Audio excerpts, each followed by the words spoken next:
3 true stories of strangers knocking late at night.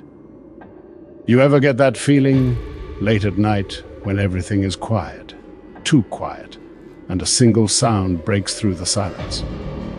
A knock, soft, unexpected. You tell yourself it's nothing, maybe a branch, the wind, a raccoon. But deep down, something cold settles in your gut. Because what if someone's actually there, standing just beyond your door, waiting for you to answer? These are 3 true stories of people who did.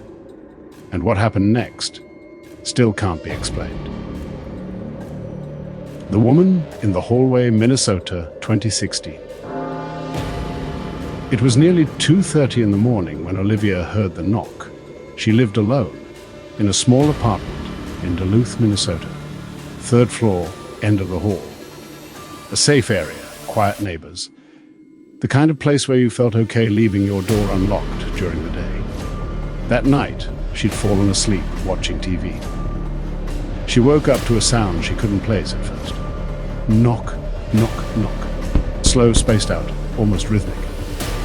Her heart started racing before she was even fully awake. She muted the TV, listened.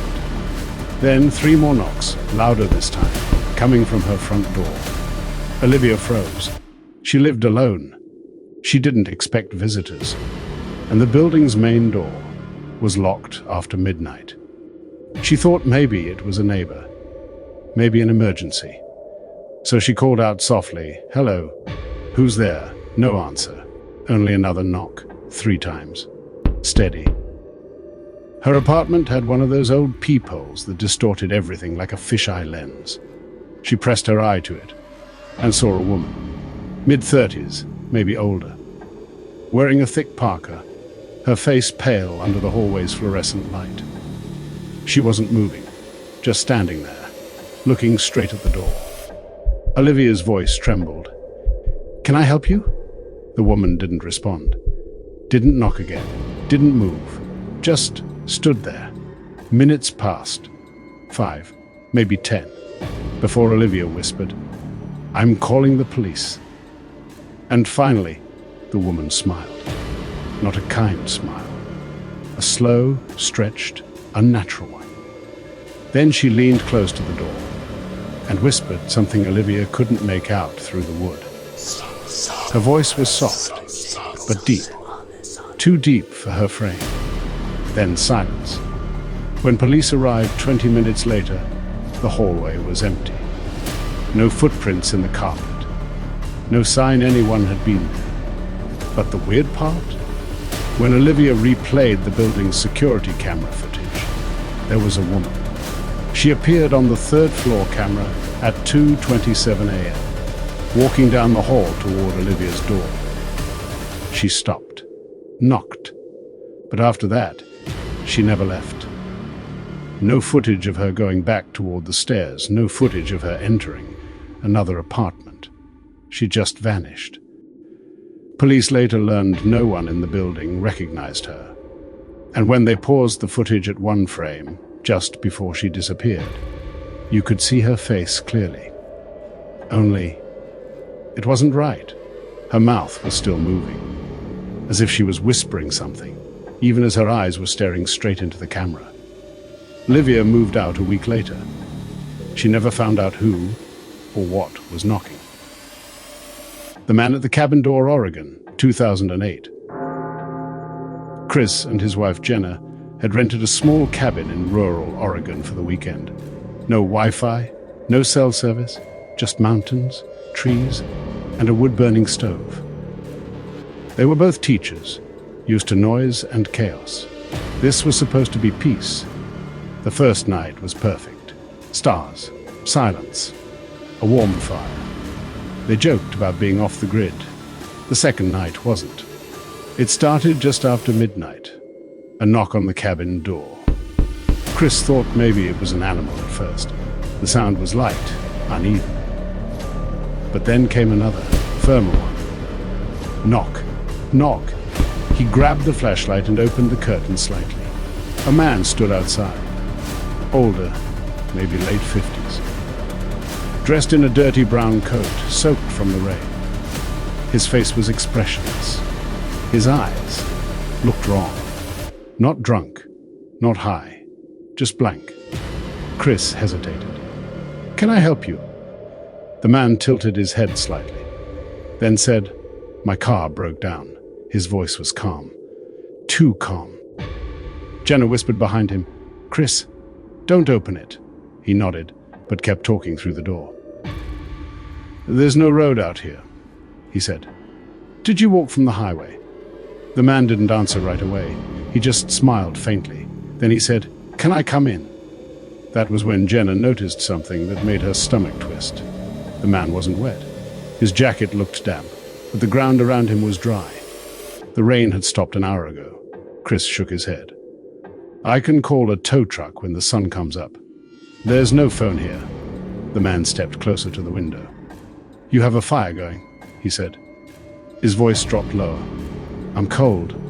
Jenna pulled Chris back. "Close the curtain." The knocking started again, harder. Knock, knock, knock. They backed away from the door. Then the man started pacing outside the window, slowly, dragging something along the porch railing. Metal scraping wood.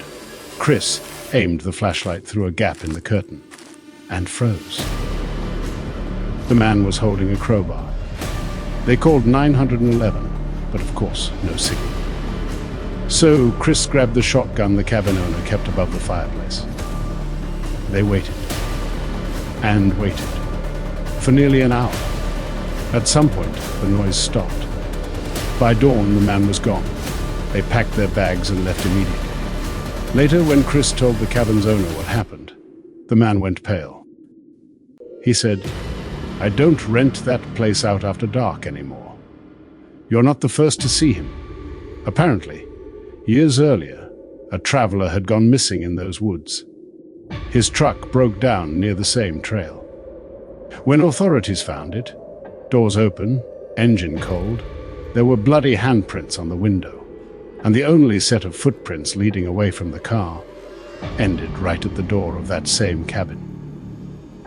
The knock that came from inside Texas, 2019.